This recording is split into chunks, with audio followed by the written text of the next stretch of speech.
Recording. Well, good afternoon, everyone, and thank you very much for joining us for our health seminar today, which is organized by the Center for Primary Health and Social Care at the School of Social Sciences and Professions.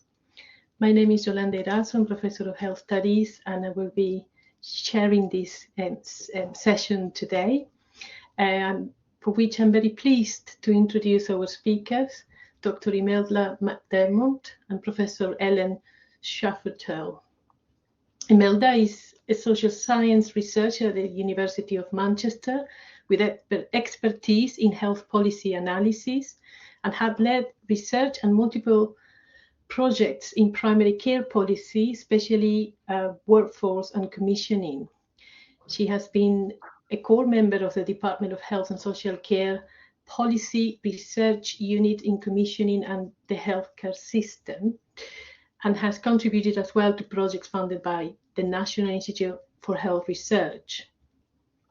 And Professor Schafheutle, who is Professor of Pharmacy Policy and Practice and Director of the Centre for Pharmacy Workforce Studies, also at the University of Manchester. Ellen's research expertise is on health services and pharmacy practice, and also in pharmacy policy, including workforce and professional regulation. So the seminar today will provide an overview of the development of the pharmacy workforce in England across all settings, including primary care, community pharmacy, and hospital pharmacy. They will focus on the policy shift towards pharmacies moving from the traditional role of medicines supply to patient-facing clinical work.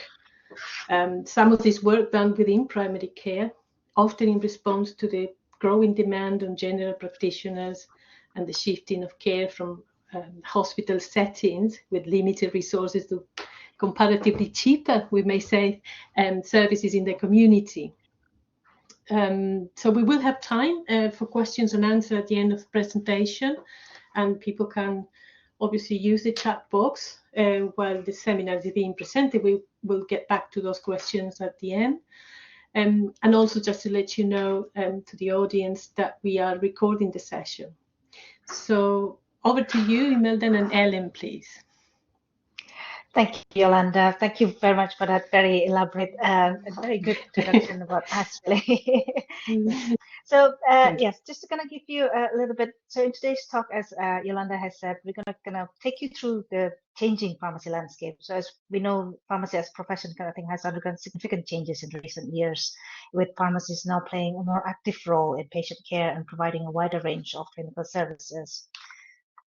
So I'm just going to show you an overview of what we'll talk about in this session today. So I'm going to give you a quick whistle-stop tour, really, of the history and the evolution of pharmacists' roles. You know, how they're moving from being mainly dispensers to now taking on a more active clinical role. I'm going to review a couple of kind of current policies that support the expansion of pharmacists' clinical role. And then in talking about pharmacists' kind of changing professional identity as clinicians, I'll be discussing a paper that we published and looking at how pharmacists actually legitimize their identity work as clinicians. Ellen will then discuss about the future of pharmacists as clinicians and the challenges and the opportunities lie ahead before I'm going to summarize our talk. So, well, this is just kind of briefly, really, about the evolution of pharmacy. So, in the 16th and 18th centuries, you know, apothecaries, which is basically a chemist, you know, they were responsible for kind of mixing and selling drugs, really, in the shops. And there were also kind of chemists and druggists who was responsible for dispensing medicines and other goods to the publics. So as you can see, they typically work in a shop, and you can see in this picture here, you know, in addition to dispensing medicines, chemists and druggists also sold a wide range of goods, by herbs, spices. You know, they in one of the chemists and druggists here, they actually sold horse and cattle medicine. I think it's because many apothecaries who was responsible in making and selling the medicines that they made, they actually had not received any kind of formal training, so they were largely unregulated. So I think, and then early in the 19th centuries, this led to concern about the quality and safety of the care that is being provided. So in 1815, there's the Apothecaries Act that was passed to try to better regulate the practice of apothecaries. So what the act did was that it introduced a formal qualification for apothecaries, and eventually it's kind of sort of drew the boundary between the future medical and pharmacy professions. So the act was passed to ensure that only qualified medical professionals could diagnose and prescribe medicines. However, chemists and druggists were still allowed to dispense medicines. Then there's then concern about the quality and integrity of medical practice. So in 1841, the Medical Reform Bill came, which is tried to kind of sort of prevented those without medical qualification to dispense medicines. And obviously this was then opposed by chemists and druggists because they think that by having this bill, it is actually limiting their ability to practice their trade. So, and the chemists and druggists were successful in their campaign, and on the 15th of April 1841, the Pharmaceutical Royal Society of Great Britain was formed. So I'm going to talk you through the changes in some of the policy as well throughout the 20th and 21st century. There's quite a lot of kind of things that's happening within this period. So when the NHS was established in 1948, this obviously had a substantial impact on pharmacies. So NHS actually entitled people to free prescription, and what happened was that this actually drastically increased the dispensing volumes within community pharmacy. So we can see that the prescription number initially in 1947 is about 17 million.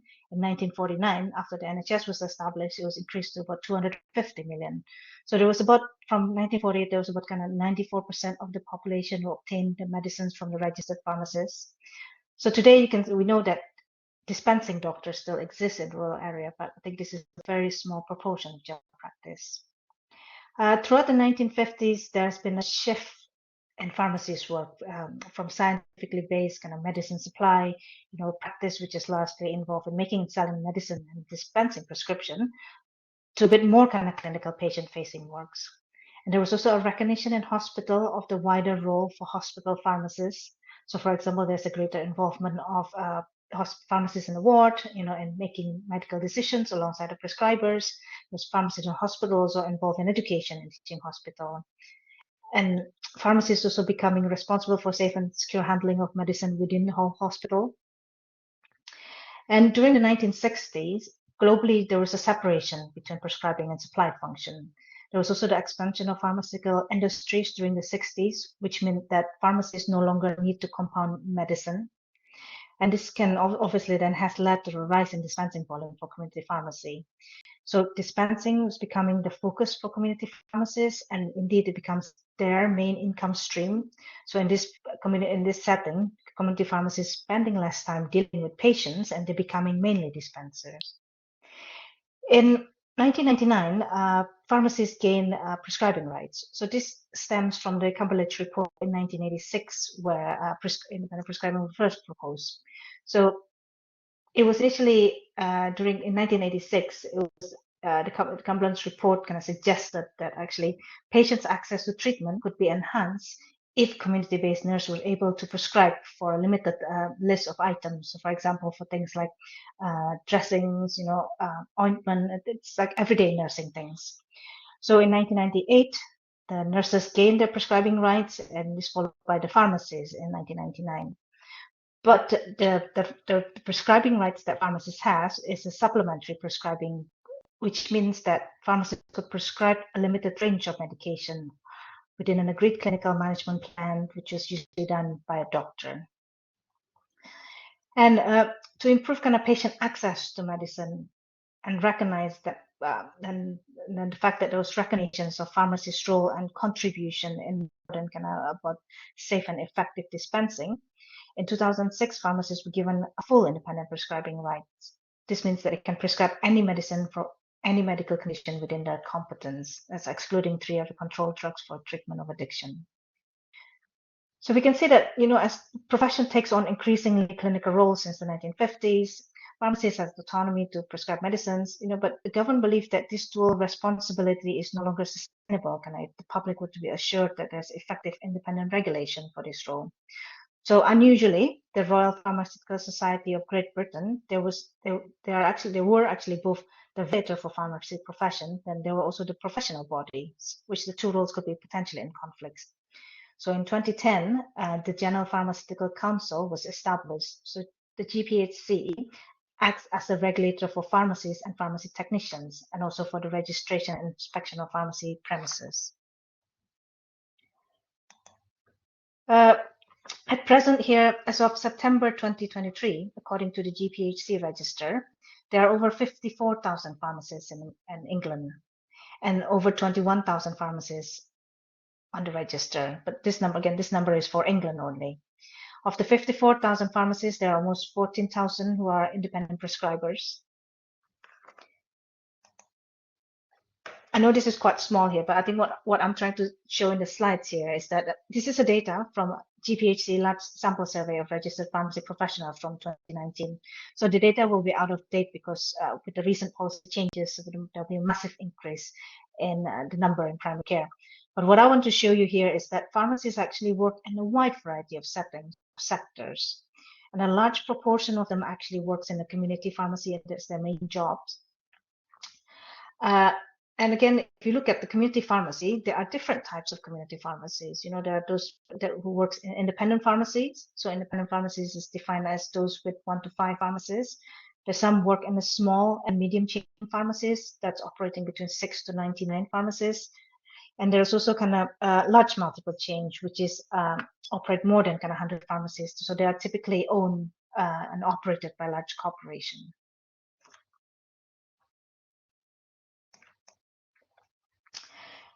In terms of the current policy, so there have been various policies, I think, that has been trying to kind of implement to try to increase pharmacists' clinical roles and integration of pharmacists with the primary care since 2005. So in 2005, the Community Pharmacy Contractual Framework, it's introduced for the first time incentive and mechanism to commission clinical and public health services. The framework also introduced a new payment system. So the new payment system actually rewarded pharmacists for providing high quality services with a new focus on clinical services, so doing things like medicines review, minor illness consultation. And additionally, pharmacists were also required to work more closely with other primary care services, such as the GP practices. In 2008, the white paper, Pharmacy in England, this white paper was seen as the landmark in the development of new roles for community pharmacists. So it claimed that clinical services in community pharmacy, such as treatment of minor illness, like things like cough, cold, skin problems, it actually could deliver outcomes such as safer care and more clinical and cost-effective treatment. So the 2014 and 2015 contract, the Community Pharmacy Contractual Framework contract, was further expanded to include advanced services. So these advanced services include things like the new medicine services, the new medicine service, which is designed to help patients get the most of their medicine. So pharmacists could provide patient information about their medicine and answer any questions that they have. There's also the community pharmacist consultation services. So these services were designed to provide patients with access to urgent care services in community pharmacy settings. And there's also the medicines use review, which is designed to help patients to use the medicine safely and effectively.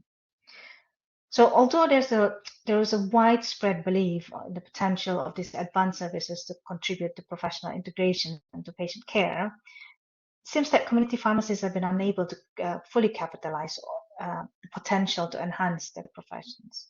So this was partly due to the need for community pharmacy to respond to competitive retail pharmacy environment, prioritizing income over the needs of service user, and partly also due to lack of training and support that they have, I think, in the community in delivering clinical services.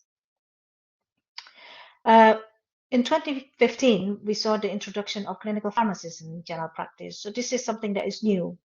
So because pharmacists were traditionally trained and they traditionally work in hospital and community settings, as we've seen earlier. So this role of clinical pharmacists in general practice is quite new. In 2016, the Pharmacy Integration Fund was introduced. So this is a policy that trying to kind of providing support that further expands pharmacists' clinical role beyond what has been implemented in the past. So the Pharmacy Integration Fund was a nationally funded program in England, which aimed to support the expansion of pharmacists' clinical role and also their integration with the wider health and care system. It was launched in 2016 and it ran for 5 years. until 2021. So under the Pharmacy Integration Fund, there's quite a lot of big investment really to fund a huge range of initiatives. So for example, they tried to kind of train pharmacists to develop clinical skills knowledge, integrate training to kind of help them integrate more with the wider healthcare system. There was a big shift, I think, to primary care and GP, and the Pharmacy Integration Fund actually provided training for pharmacists to enable this kind of closer working with GPs. And the Community Pharmacy Contract 2019 to 2024, so the contract will be up for renewal soon. So this contract includes a number of measures that try to deliver this, to support the delivery of NHS long-term plan, which try to aim to kind of improve the quality and efficiency of healthcare services in England. And one of the measures under this contract is the pharmacy quality scheme. So this is the first time quality incentive were introduced in in community pharmacy. So the PQS is a voluntary scheme. It rewards community pharmacy for delivering a quality in a number of areas. So things like clinical effectiveness, patient safety, patient experience. So community pharmacies that participate in PQS can earn payment for meeting certain quality criteria.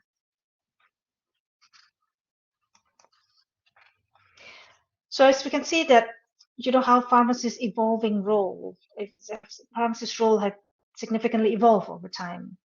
And because of this kind of evolution, we can see that the studies that looked at pharmacists' identities have shown that pharmacists been identified as quite a lot of things. They identified a medicine maker, a dispenser, a scientist, clinical practitioners, or business person.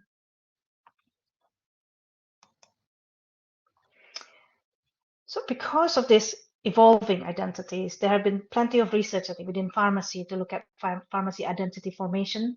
How do pharmacists actually construct their identity? How the socialization of pharmacists' professional identity. And I think all these terms are usually captured under the concept of identity work, which views identity as something that is fluid rather than something that is static. That's why we're calling it identity work rather than just identity. So for pharmacists, I think in their evolution to become clinicians, what is more important to them rather than learning to become clinicians is actually for their professional identity as clinicians to be perceived as desirable, as proper, or as appropriate. So legitimation is a process to do this, to try to kind of explain and justify that pharmacist's identity as clinician is actually right and that it is actually the norm.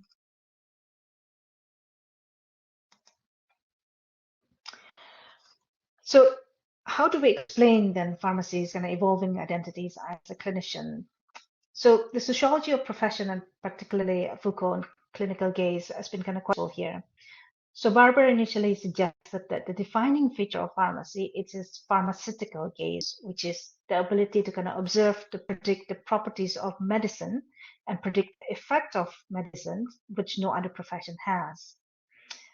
But because of the expansion of pharmacists' clinical and public health role, Jamie suggested that a way to looking at it rather than looking at pharmaceutical gaze is actually looking at pharmacy gaze, because it says by calling it a pharmacy gaze, it's actually focusing on the patient's body. So the notion of bodies, I think, is something that were often neglected when looking at pharmacy, because the focus in pharmacy usually on the drugs, is not on medicine. So to capture the construction of patients' bodies, Jamie proposed this notion of pharmacy gaze, so which she defined as the way the kind of pharmacists cultivate a particular way of seeing and particular way of narrating the patient's bodies based on their expertise in medicine. So following the same line of argument, Waring has suggested that pharmacists actually have a pastoral role in transforming drugs into the wider improvement in health. So moving away from dispensing to advice giving, to monitoring the use of medicines, and also patient education, intervening in the change behavior. So Waring's argument actually extend the pharmacy gaze beyond the traditional pharmacological properties of the drugs to include surveillance and how medicines interact with different patient health, lifestyle behavior, and adherence. There are two other concepts that is related to pharmacy's identity as clinician. I think at the heart of the pharmacist's extension of clinical work is the notion of clinical autonomy. So this is grounded in Fritzon's characterization of professions. So having a high degree of clinical autonomy enables pharmacists to exercise discretion in their work, so they can assert their own judgment, their own responsibility as arbiters of their activities. However, by extending the clinical autonomy, it's been argued that pharmacists are extending their work into the medical profession, which led to the kind of sustained debate about boundary encroachment. Pharmacy is actually encroaching on doctor boundaries. So in 2010, we were funded to do an evaluation of the impact of the learning program funded by the Pharmacy Integration Fund. So from that evaluation, we kind of published a paper that looked at the legitimation of pharmacy's identity as clinician. So as part of the kind of paper, what we analyzed is we analyzed the interview from the learners on the various learning programs, and that's funded by the Pharmacy Integration Fund. So we're looking at the post-registration program, which is a program for pharmacists working in community pharmacy. We look at those medicine optimization and care home is for pharmacists working in and with care home, and also the integrated urgent care for pharmacists working in NHS 111 or similar settings.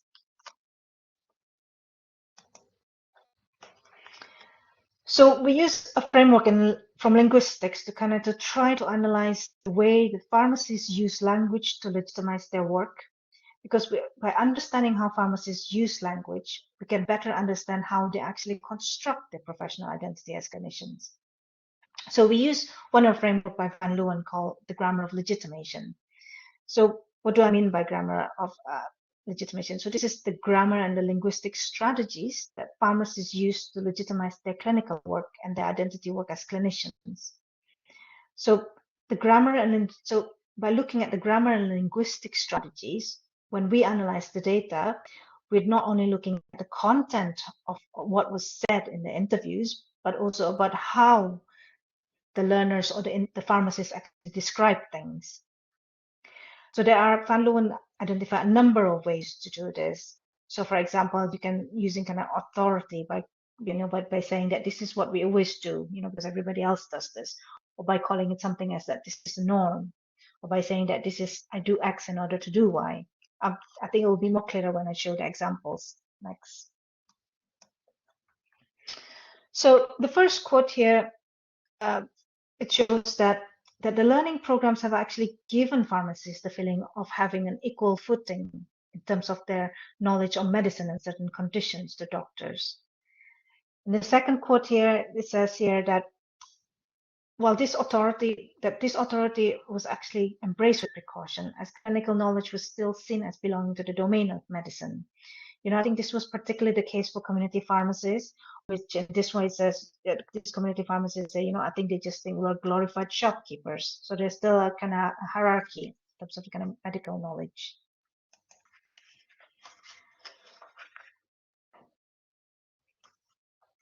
This quote here shows an example that these pharmacists claim that they were able to make professional and clinical decision. So before the program, pharmacists were going to try to hedge their language when they're giving advice, when they're giving doctors their recommendation. They would say things, you might need to change this.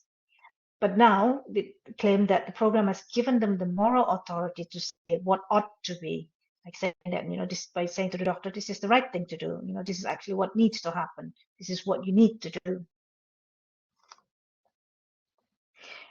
So hence that in this way that pharmacists' work has moved away from focusing only on dispensing and responding on doctors' prescribing behavior, the pharmacist is actually able to offer their clinical expertise, which is again then is going to moving a step towards autonomous advanced patient level assessment and decision making as well.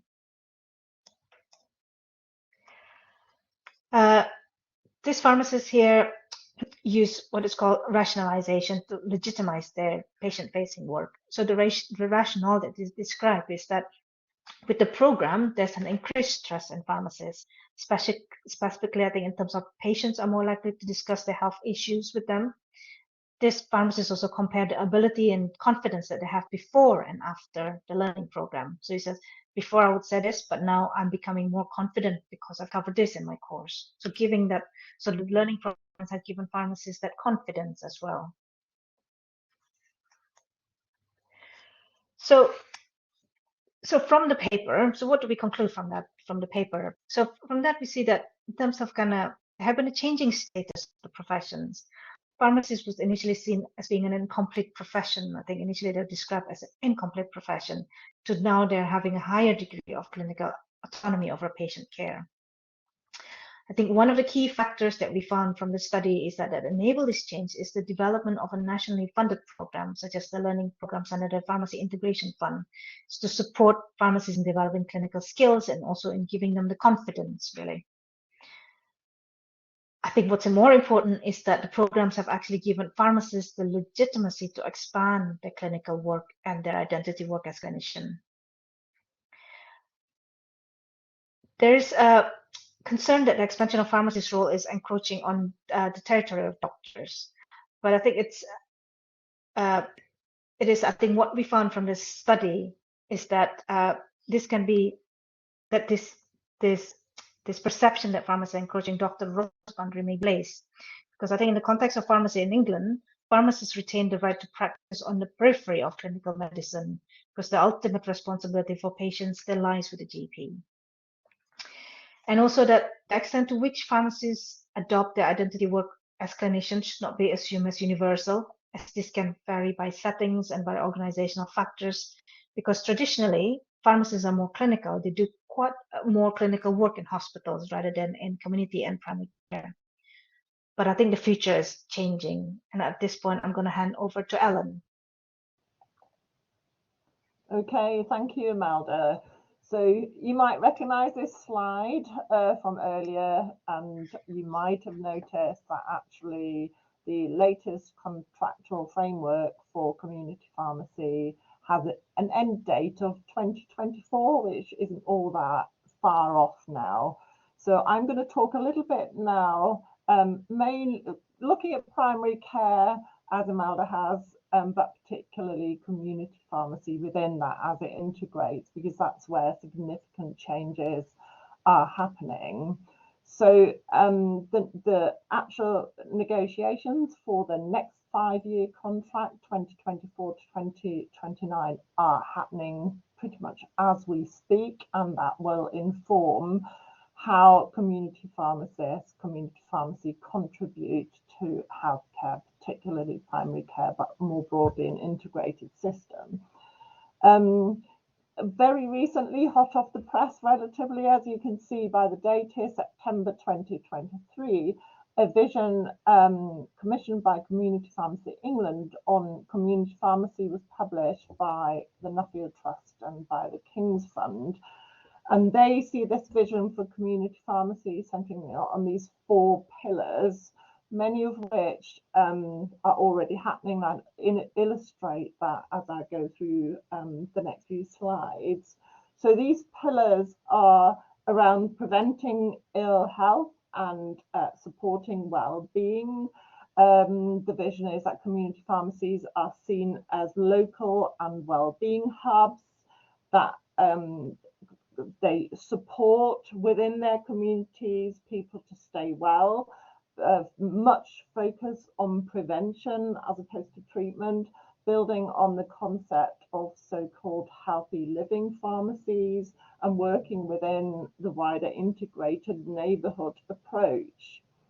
The other or next pillar is around providing clinical care for patients and actually recognising that pharmacists' care will be increasingly clinically focused, and that pharmacists in community pharmacies are able that patients are able to access care, and actually in particular with regards to common conditions can get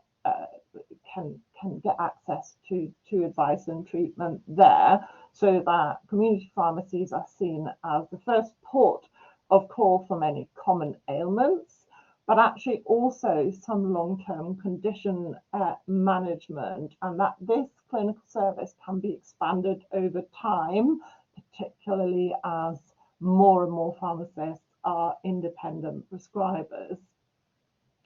The third pillar here, as seen in this vision, is around living well with medicines, and it's about community pharmacy supporting people access and live well, and this is seen as a core role for pharmacy. And of course that is and has to be very much in collaboration with GPs, patients, carers, and the wider healthcare system. And then and the fourth pillar, an integrated primary care offer within this for neighbourhoods. So I'll just give you some.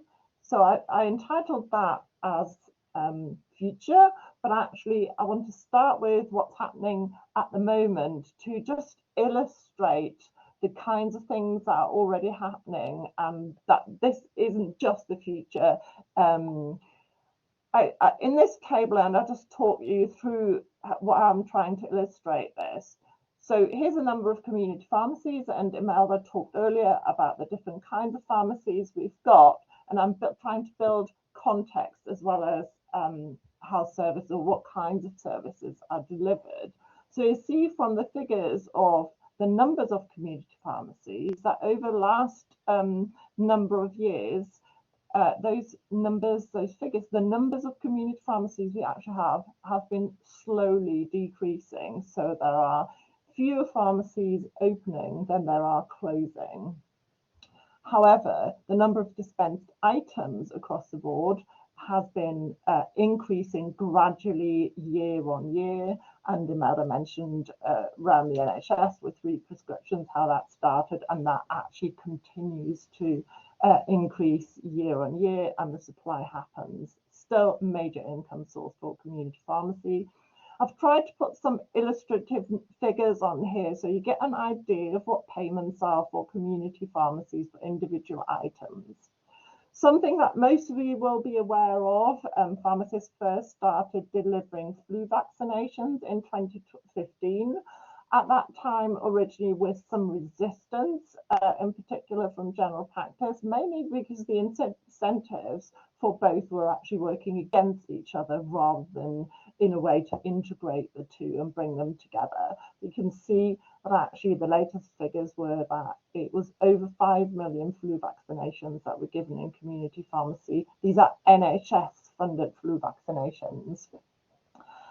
Imelda mentioned the new medicines service as well, where patients on new medicines have not just one appointment with a pharmacist, but 3 appointments, recognizing that follow-up is actually an important element of support for patients. We then have a so-called community pharmacist consultation service, or CPCS, which combines 2 slightly different bits. One is about referring from NHS 111 and now also from general practice, and most recently, just earlier this year, from other urgent care settings for patients who've run out of medication and need an urgent supply of medicines. So that is much more about a more traditional role of community pharmacy of supply. The other element to this service is for minor illness consultations, where and you can see that this is about relieving pressures in general practice and other settings where people who turn up with more acute divertible conditions can actually be referred into community pharmacy. And again, I've put the figures of the numbers of community pharmacies who have signed up, and also what a community pharmacist is paid for delivering this service. We have a pharmacy contraception service now, where initially it was maintaining therapy, but actually tier 2 is about initiating contraception for women, in many places done under so-called PGDs, which are patient group directions. They are for pharmacists who are not prescribers, so they're in effect detailed clinical protocols for the circumstances under which a pharmacist can supply a contraceptive. There's high-patient case-finding service, where pharmacies can measure blood pressure, but also do 24-hour ambulatory measures, and link this, either get referrals from general practice or also refer back into general practice. There's a specific smoking cessation service that actually links in with hospital pharmacy or hospitals from NHS, where smoking cessation was initiated in hospital that can then be picked up in community pharmacy over a 12-month period. So these are all services that are already happening. And what I'm going to now is things that are going to happen. They are being implemented as we speak, and are likely going to be built on further in the new contractual framework that's being negotiated. So you may have heard about this Pharmacy First, or also referred to as a Common Conditions Service. People might think that's a little bit like minor ailment services, but actually this goes quite considerably beyond minor ailments. So you notice that people move away from the use of minor here, but actually use the term common conditions. And many of these 7 common conditions, if appropriate, would require treatment with an antimicrobial, an antibiotic, or antivirals. That happens again within very clear clinical protocols. And the aim of these is, again, to try and deal with conditions in community pharmacy where that is appropriate. And the goal absolutely isn't to prescribe or supply an antibiotic in all of those circumstances, but to do so when it is appropriate. And of course, this sets the basis for things moving forward when more pharmacists are independent prescribers, and we won't need these patient group directions to allow the supply of prescription-only medicines. We are moving towards more and more pharmacists becoming independent prescribers, and there is a number of schemes running right across England at the moment in these independent prescriber pathfinders, where a whole range of either locally existing services where pharmacists use their prescribing, or actually quite new services are tried out and will be evaluated over the next 12 months or so, to then inform how that can be much more widely and nationally rolled out. And you get some examples here on this slide.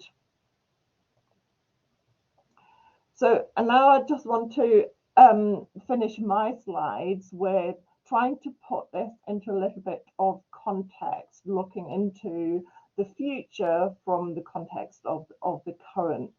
So Imelda talked about the Pharmacy Integration Fund and how that supported primary care, many primary care pharmacists, and very often called clinical pharmacists in primary care, in particular in general practice, but it's also supported community pharmacists in increasing their skills gradually to be more clinical, more patient-facing, more around consultation skills, clinical decision-making, shared decision-making, and so on. So that's against the backdrop of what is and has been for a number of years now a 4-year MPharm, that's an undergraduate Master of Pharmacy qualification, followed by 12 months in practice before these pharmacists qualify. That happens in different settings. They're supported in those settings, and then they qualify. And then there's very little support unless you are working in hospital pharmacy. So there's no structure as there is in, for example, medicine in particular, or nursing, or a culture of supervision in pharmacy. Part of that is pharmacy is actually still, the undergraduate program is still science funded, because that's where pharmacies come from. It was more of a science. Now we're moving much more clinical, but actually the money for undergraduate at least, and also postgraduate, hasn't necessarily followed. In particular, in community pharmacy, there is certainly beyond registration, community pharmacists work as sole practitioners, as certainly the sole clinician within a community pharmacy. and have limited support structures and work obviously within private businesses. And in community pharmacy, I noted how community pharmacy numbers are going down, prescription items dispensed are going up, and we have, and I'm sure it's very similar across other sectors, but vacancy rates in all settings where pharmacists work. So in community pharmacy, the latest figures are around 16% of vacancies, hospital pharmacies not dissimilar, and also in primary care. And also, of course, within all of this, I put perceptions of others. It's pharmacists do this identity change and that actually, or this identity work. As Imelda noted earlier, the perceptions of others are really, really important, in particular patients. And I'll just hand over to Imelda again to conclude this. Yeah, so just to summarize, I think we've seen that pharmacies have traditionally been seen as kind of dispensers of medication, but their role has obviously expanded to include the clinical role and offering more clinical services. And I think, as Ellen has shown, there more will be expected of community pharmacy to provide more kind of clinical services. And I think this is obviously a shift here against the background of the workforce crisis in the NHS, and also then the need to integrate pharmacies with a wider healthcare system. So what do we know, I think, from the expansion of pharmacists' clinical roles? What we know is that previous experience of working with pharmacies has helped to build some kind of acceptance of pharmacists' role, pharmacists' clinical role, and their identity work as clinicians as well. And then a funded program, such as the one that we evaluated, learning programs under the Pharmacy Integration Fund, it actually has helped to legitimize pharmacists' clinical role and their identity work as clinicians. As we said, as we discussed later, that legitimacy is very important. But I think we still have some kind of big challenges really that needs to be addressed before pharmacist clinical role is fully accepted. So I think one of the biggest challenges is that some other healthcare professionals might not be aware of the skills and the expertise that pharmacists have. And I think another challenge is that some patients may not be used to seeing pharmacists, for clinical services. So I think what we want to highlight here is that what is important is that to support pharmacists and their journey, I think, to become more clinically involved in patient care. Thank you.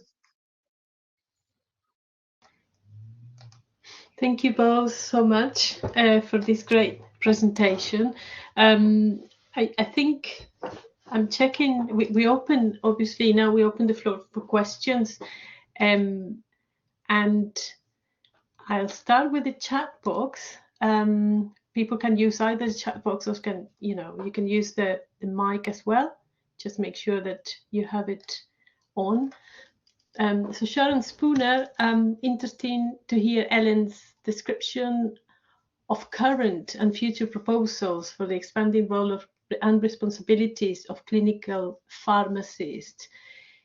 Given that safe and effective prescribing depends upon making an accurate diagnosis and often involves clinical monitoring, will community pharmacies arrange investigations to support initial diagnosis and counting and effectiveness of treatment? I wonder you can also come back to Ellen and Imelda. You can look at the chat box as well. You can read if you need to back to that question or comment. Yeah, I can't work out how to open it, but I think as you read it out slowly, I think that's the plan. So pharmacists, the plan isn't that pharmacists do any conditions, and it will be initially particularly focused on these common conditions.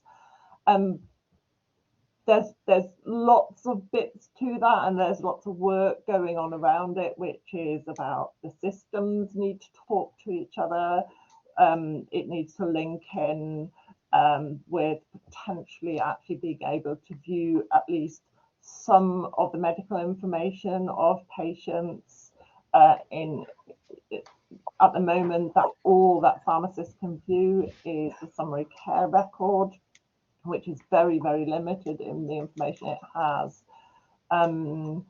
So key to this will be that there is good integration and good communication with the wider sector, different areas, in particular primary care.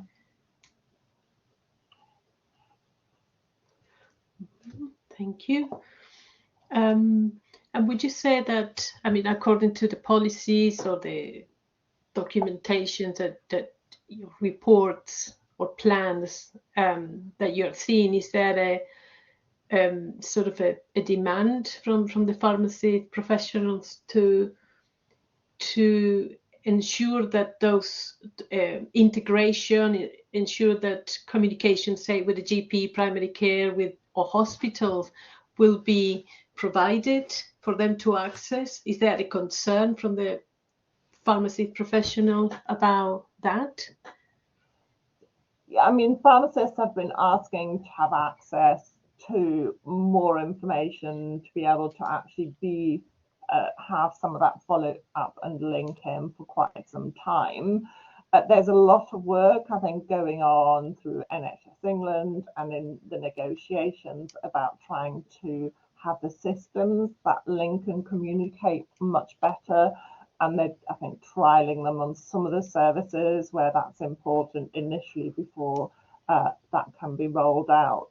And the thing that I also had in my slide, actually in the picture, but forgot to mention, which is quite a big thing, is that actually pharmacists will qualify as independent prescribers from 2026. So actually all students that are currently in third year will qualify as what we call prescriber ready.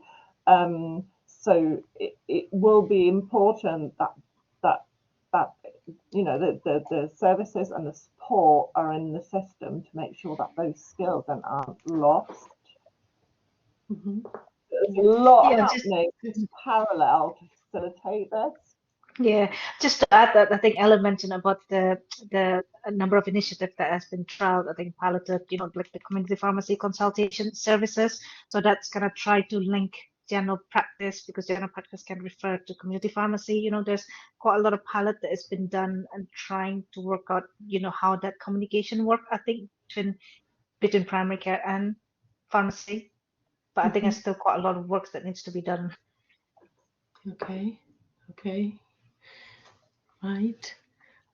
Thank you both for that comment. Fiona Stevenson says, given what you say about vacancies, might this shift in roles create a squeeze on delivery of other services? I think that's it's the vacancies. It's also trying to put some illustrative costs on there, because actually some of the funding for services, which, you know, the funding for services came on with the contract in 2005, and some of the increasing focus on service delivery as an income stream for community pharmacy has been achieved through a little bit of top slicing of what's paid for supply of medicines. So the capacity, the willingness is there. I think we need to be mindful of capacity across the whole of the healthcare system. Mm-hmm. Certainly. Okay, so checking if there are any other questions. Duncan, please.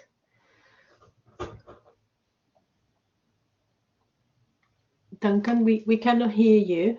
If you put your mic on.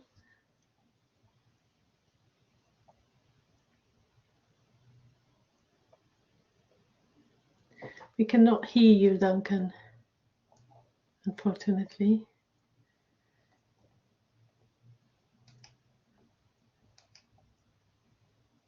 Okay. You might want to type in if you cannot use your microphone. Can I ask you in between, well, probably Duncan is writing his question, do you have any sort of appreciation on this process, about the speed of the process in which this is being rolled out? I mean, I know you mentioned many of these changes will happen between the new contract between 2024, 29, if I understood correctly. I wonder if you have any concerns about, given that this challenge that you mentioned in terms of the acceptance and the understanding by other health professionals, GPs, and probably other clinicians and patients as well, about this new role of prescribers within pharmacies. Is there any concern about the speed at which this is being rolled out? I don't know. I think it's a complex question and a complex answer as well, which I probably can't give justice to. I think pharmacists have probably would say that they have argued for the fact that they have got the training increasingly over the last 10 or 15 years with clinical skills, and haven't been recognised in those skills and haven't been able to use those skills. And actually now it's happening. We've got to be careful to argue that it's too quick, because depending on how much you know about pharmacy, you might either just hear about this now, or actually know that the building blocks have been in the making for quite a long time. And I suppose the opportunity for pharmacy comes in part now out of a crisis within the healthcare system. And of course, it will be important to make sure that the safeguards in place, and actually the initiatives, from what I can see, that are introduced by NHS England, come along with an evaluation of those initiatives, and that seems to be happening. Yeah, I just want to add that, looking at, because I've looked at policy documents and kind of tracing the development of pharmacists' clinical role, and I think, as you can see, from being an independent prescriber in 1999 and in 2005, the contract, it seems to be like there's been an incremental attempt to expand pharmacists' clinical role, but it's just that maybe, there's a bit more push now because of the crisis. Yeah, definitely. Thank you. Duncan. Hi, can you hear me now? Yes. Yes, we can. Yeah. Thank you, Imelda, for your really interesting talk. I just wanted to ask you a little bit more about the kinds of support you think might be needed for pharmacists on their journey, because, as you say, there's an awful lot coming down the road for them. And I know from my own research in primary care, many of them are struggling with various issues and, developing their new role there. So is it issues around clinical supervision or training deficits or other things? I just wondered if you could elaborate a little bit. So out of the work that we did evaluating the Pharmacy Integration Fund, but also some other more recent work that Imelda's been looking at programs to support newly qualified pharmacists, where we've had support structures in place for a long time in hospital, but less so, or not at all in community pharmacy. So the Pharmacy Integration Fund, one of the things it did was, in primary care, it was an 18-month program, which was funded, the training program with time out for learning, which is very unusual in pharmacy otherwise. And training around not just clinical skills, but consultation skills, decision, but also leadership skills, building confidence to navigate the system, to establish their roles, and so on. And actually there was support within that of having an educational supervisor. There was also a clinical supervisor who was in practice. but in particular in community pharmacy, where a community pharmacist is the only person in those premises, or the only clinical professional, that's not really feasible to have somebody on site, a clinical supervisor, but an education supervisor. And that support from an education supervisor we found was really very important. We're finding that in the newly qualified pharmacy programs as well, where everybody in particular in community pharmacy, where beyond registration there'd be no support. It's that. It's finding the time to do the learning. In community pharmacy also, particularly seeing the point of it. So thinking, well, I've done 5 years, why do I need to do more learning? Where does it get me? And the structure of recognizing that actually at the transition of into registered practice, there's still an awful lot of learning, which is recognized. If you're looking at medicine, there's support in there. And in pharmacy, that's not currently happening. And I think it's that, and the guiding of an education supervisor in the work we've done is really quite fundamental. Yeah, because yes, Ellen and I really we've done quite a lot of things looking at the training for pharmacists, you know, at the newly qualified stage, and also I think what we did really mention is about pharmacy technicians as well. We looked at that. So obviously, with wanting pharmacists to do more clinical role, there's a need then for somebody else to support pharmacists really to do the other things that pharmacists have to give up really. So I think then we looked at pharmacy technicians as well. But then, you know, how do you train pharmacy technicians so that they can support pharmacists in that way? And I think, as Ellen mentioned, because I'm also working on another project looking at the primary care network additional role reimbursement scheme. Obviously, part of that and there's kind of pharmacy as well. And I think again that I've highlighted the importance in looking at the different settings. So people in the hospitals obviously can have quite a lot of support. Is working in multidisciplinary team and all that. Within primary care, we do find that there's quite a lot of support. But again, you know, GPs' time are very overstretched. So how do you going to put that in place?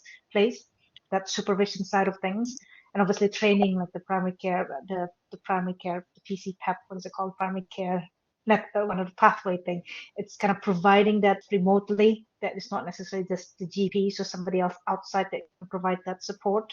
And obviously in community pharmacy, because they can be the only pharmacists who work in the store, it's difficult to get that multidisciplinary or peer support.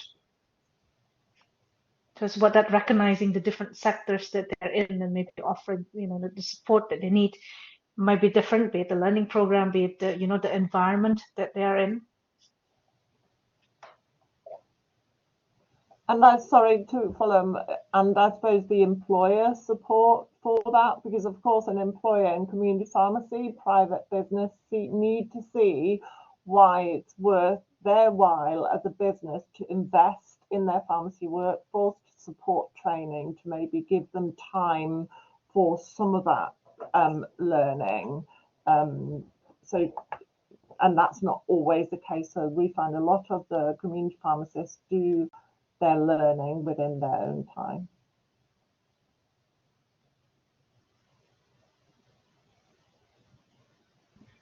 Thanks. I think that's been my experience too, that pharmacists do all this in their own time, you know, and they don't get protected time to, you know, No, not at all. to develop their practice and their learning, as you say. It's a terrible shame. Yeah.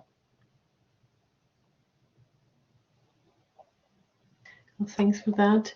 And one more question that came in regards to what you just explained. You talk about training in primary care and all the training process that they and the fund that has been working with pharmacists in terms of integration.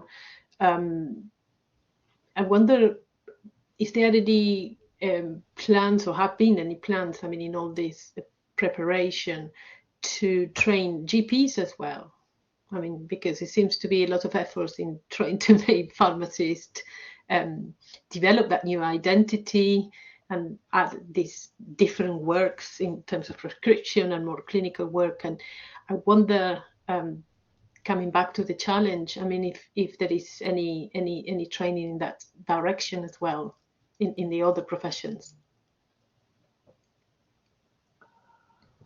I'm not actually sure exactly what's been happening around supporting GPs within that. I think others may well be better placed to comment on that.